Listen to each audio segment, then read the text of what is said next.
नमस्कार दोस्तों, वंदना वाणी। मैं आपका स्वागत करती हूँ और आज हम एक ऐसे विषय पर चर्चा करेंगे जिसका सपना पेरेंट्स जब वो यंग होते हैं तब अपने छोटे बच्चों के लिए देखते हैं, लेकिन जब वो साकार हो जाता है उसके बाद ठगे से महसूस करते हैं और सोचते हैं, क्या ये हमारा सपना हम चाहते थे कि साकार हो, या हमने ये जो सपना देखा था वो सही था क्या।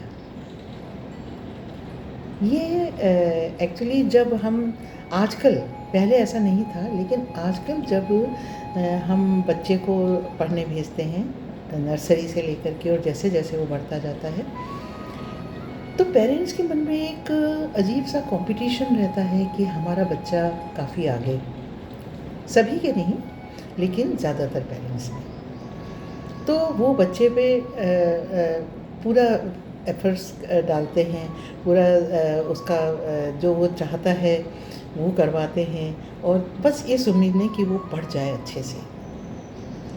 और फिर कभी कभी यह भी होता है कि जैसे जब बच्चा सब्जेक्ट चेंज करता है 9-10 में, तो उस समय कुछ बच्चे, बहुत कम पेरेंट्स ऐसे होते हैं जो बच्चा जो सब्जेक्ट चूज़ करता है तो और उनको यदि पसंद नहीं आता है तो वो उसको नहीं लेने देते, और अपने पसंद का मतलब साइंस है या कॉमर्स है, इस तरह के विषय वो प्रेफर करते हैं और दिलवाते हैं बच्चों को। उनको ये उतना नहीं रहता, उनको लगता है कि आगे जाके बच्चा इसमें निकल ही जाएगा, लेकिन ऐसा नहीं होता।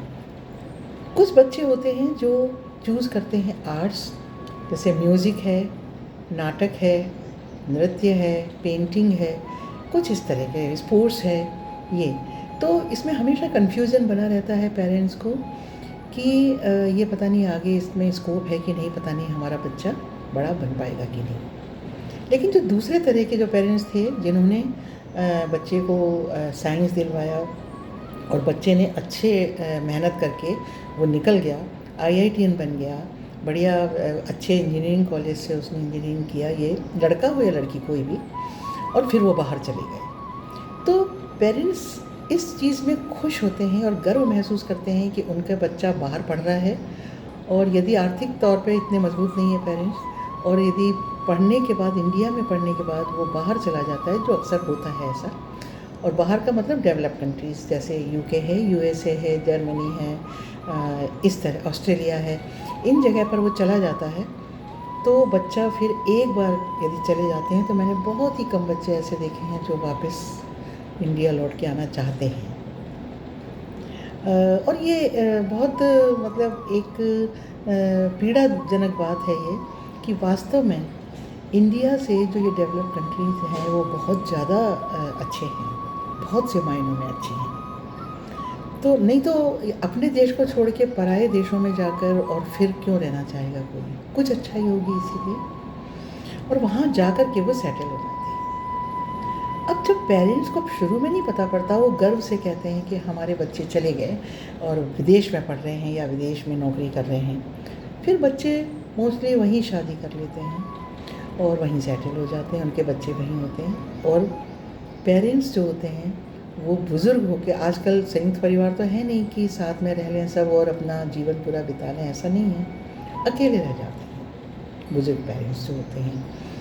और मैंने ज़्यादातर देखा है कि लड़का भले ही चाहे कि हमारे पास पेरेंट्स रह लें परमानेंटली, जो बहुएँ आती हैं, जो लड़कियां आती हैं, वो नहीं चाहती हैं वहाँ पर कि रहें, और वहाँ पे इतनी सुविधाएं भी नहीं है, बुज़ुर्ग लोग वहाँ बोर भी हो जाते हैं, करें क्या, वो लोग तो ऑफिस चले जाते हैं और बच्चे स्कूल चले जाते हैं, क्या करें, कोई अपना कहने को भी नहीं होता वहाँ पे उनका, सब विदेशी हैं। तो इस तरह, तो मैं आपको इसके बारे में एक बहुत मार्मिक सा प्रसंग बताती हूँ जो मेरे ऊपर घटा। मैं साउथ इंडिया में रहती हूँ, तो हम लोग वहाँ 6 महीने पहले शिफ्ट हुए हैं दिल्ली से। तो हमारे घर, हमारा विला है और हमारे घर के पास में बहुत ही बड़ा एक गार्डन है,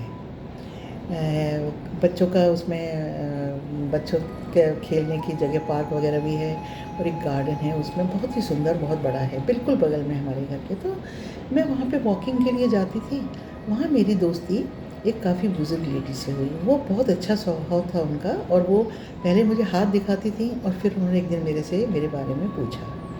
तो वो अपनी भाषा जानती थी साउथ की, और इंग्लिश बोलती थी। हिंदी उन्हें बोलती थी, बहुत कम टू सी हिंदी आती थी। तो फिर धीरे-धीरे हमारी पहचान बढ़ी, और फिर हमने एक दूसरे से अपने अपने परिवार के बारे में बातचीत की। तो उन्होंने बताया मुझे कि हम यहाँ एक किराए का है हमारा घर, विला, इसमें रहते हैं, और आलीशान विला था उनका, मतलब अंदर से भी काफ़ी बढ़िया डेकोरेटेड और बहुत अच्छा था। तो मेरे बोले 2 बेटे हैं, दोनों IITian हैं, और हमने ही उनको विदेश भेजा कि यहाँ पर तो उतना स्कोप नहीं है और ज़्यादा मतलब सैलरी। और उन्होंने बताया कि मेरे हस्बैंड जो हैं वो 84 इयर्स के हैं और मैं 80 इयर्स की हूँ, और मेरे हस्बैंड साइंटिस्ट रहे हैं काफ़ी बड़े, और मैं भी प्रोफेसर रही हूँ। और उनके हस्बैंड भी उनके साथ आते थे वॉक करने, तो वो स्टिक लेकर आते थे साथ में, और उनके साथ में एक केयर टेकर रहता था जो हमेशा उनके साथ रहता था, उनको सपोर्ट करता था, हेल्प करता था उनका। तो क्या हुआ, उन्होंने बताया कि यही मेरे हस्बैंड हैं। मैंने कहा कि मुझे नहीं लग रहा था उनको देखकर, उन दोनों को देखकर, क्योंकि वो भी बहुत ही धीरे चलती थी। तो मैंने कहा कि आप दोनों अकेले रह लेते हैं क्या? तो उन्होंने कहा कि 2 साल पहले अमेरिका में मेरा घुटनों का ऑपरेशन हुआ है, और डॉक्टर ने ये कहा है कि आपको चलना काफ़ी पड़ेगा, नहीं तो वो जाम हो जाएगी घुटना। तो फिर इसलिए मेरे को चलना ही पड़ता है, और मेरे हस्बैंड भी यदि मैं नहीं चाहती कि वो बेड रिडन हो जाएं, तो वो जितना भी चल पाते हैं तो हम दोनों इस समय घूमते हैं। तो उन्होंने बताया कि उनके घर में एक फुल टाइम मेड है जो उनको हेल्प करती है, और कुछ काम नहीं करना पड़ता, वो सब वही करती है। और जो हस्बैंड के साथ में जो केयर टेकर आया हुआ है, जो उनको सपोर्ट कर रहा है, वो हमारा ड्राइवर भी है, और वो यहीं रहता है हमारे यहाँ ही। और ये लोग हमारे यहाँ ही रहते हैं, हमारे यहाँ सर्वेंट क्वार्टर है, रूम्स हैं उनके अलग अलग, और वो यहाँ रहते हैं। तो अब कहीं जाना होता है हस्बैंड को तो वो ले जाती हैं, और ठीक है। तो मैंने कहा आप जाते हो वहाँ? बोले हम 2 बार गए हैं USA, लेकिन अब नहीं जाना चाहते। और मैंने कहा बच्चे? तो बोले बच्चे क्या था, जब तक उनके बच्चे नहीं हुए थे वो आते रहते थे, 1 आध साल में 1 बार आ जाते थे। अब तो इतनी दूर है, उनका आना ही परेशानी है, और फिर उनके बच्चे पढ़ रहे हैं, और बच्चे उनके बिल्कुल नहीं आना चाहते यहाँ पर, उनको इंडिया बिल्कुल भी पसंद नहीं है।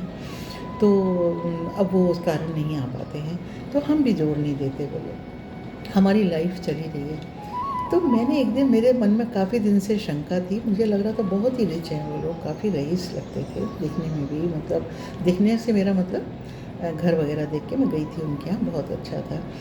तो मैंने एक दिन उनसे ऐसे ही पूछा, आपने ये किराए का क्यों लिया है, रेंट पर क्यों है?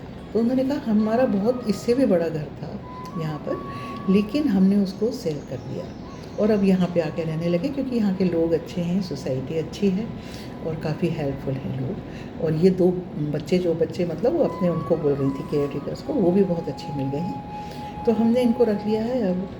तो मैंने कहा कि अच्छा। फिर बोलिए हमारे मन में एक भी बात ये भी थी, मेरे से अक्सर पूछते हैं ये लोग ये सब, लेकिन मेरे दिमाग में, हम लोगों के दिमाग में ये था कि हम लोग तो अब हैं ही कितने दिन के, और बच्चों के बच्चे वहाँ पढ़ रहे हैं, वो लोग बहुत व्यस्त रहते हैं, वीज़ा वगैरह का भी बहुत दिक्कत होती है वहाँ से।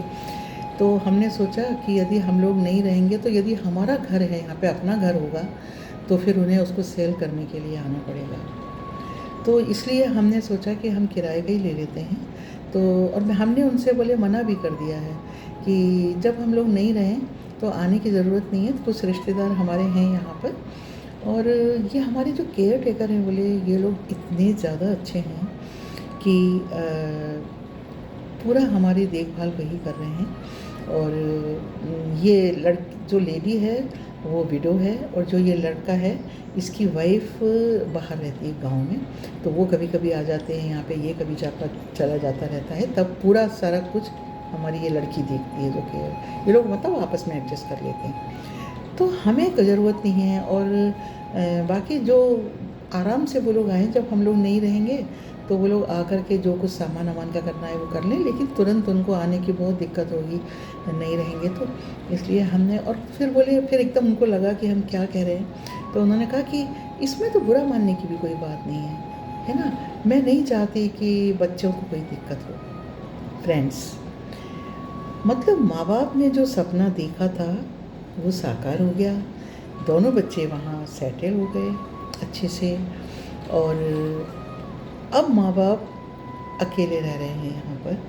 उन्होंने कह तो दिया कि हमारे ये केयर टेकर हैं, हमें संभाल लेंगे, लेकिन क्या सचमुच ऐसा है कि वो संभाल लेंगे?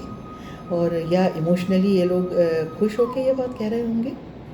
मुझे एक बहुत आश्चर्य की बात है, लग रही है, जो आप लोग भी कभी यूट्यूब में रील में देखते होंगे, कि जो यहाँ के एनआरआई जो कपल्स हैं वो बस गए हैं वहाँ जाके अमेरिका में या बड़े कंट्रीज़ में। आजकल वो रील्स बना रहे हैं और कह रहे हैं, यंगस्टर्स को बोल रहे हैं कि आप लोग इंडिया में मत रहो, आप लोग यहाँ आ जाओ, वहाँ पे कुछ नहीं रखा इंडिया में, वहाँ पे भ्रष्टाचार है, वहाँ पे ये है, आप यहाँ आओ और यहाँ पे पैसा भी बहुत मिलेगा, आप सेविंग भी कर सकते हैं काफ़ी, और बहुत साफ़ सफाई है, भ्रष्टाचार नहीं है, क्राइम नहीं है। तो इस तरह से वो लोग उनको प्रवोक करते हैं। मैं सोचती हूँ फ्रेंड्स कि जब माँ बाप ये उनके माँ बाप जो अकेले रह रहे हैं, बुज़ुर्ग हैं, जब ये रील उनकी देखते होंगे, उन्हें कैसा लगता होगा?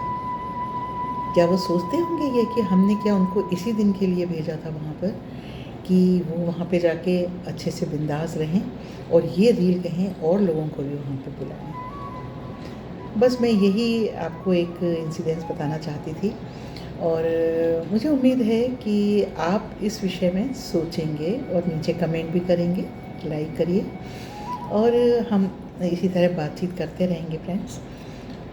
तो अब मैं विदा लेती हूँ, और मुझे उम्मीद है कि आपको ये चैनल पसंद आएगा। और मेरे बहुत अनुभव रहे हैं, बहुत स्ट्रगल्स भी मैंने किए हैं, और बहुत उपलब्धियाँ भी मिली हैं मुझे, वो मैं आपको बताऊंगी। और उससे मुझे लगता है कि जो यंग कपल्स हैं या जो थोड़े मिडिल एज के हैं, उनको क्या करना चाहिए और क्या नहीं, इसकी भी सीख मिलेगी मेरे अनुभवों से, जो काफ़ी अनुभव मेरे जॉब के भी रहे हैं और फैमिली के भी रहे हैं। और जो बुज़ुर्ग या मेरी उम्र के जो लोग हैं, वो मेरी इन बातों से और अनुभवों से अपने आप को रिलेट करेंगे और उन सोचने पर मजबूर करेंगे कि हाँ, ये जो अनुभव यहाँ बताए जा रहे हैं, ये आपका ही नहीं, हमारा अनुभव ही है। थैंक्स, शुभकामनाएं।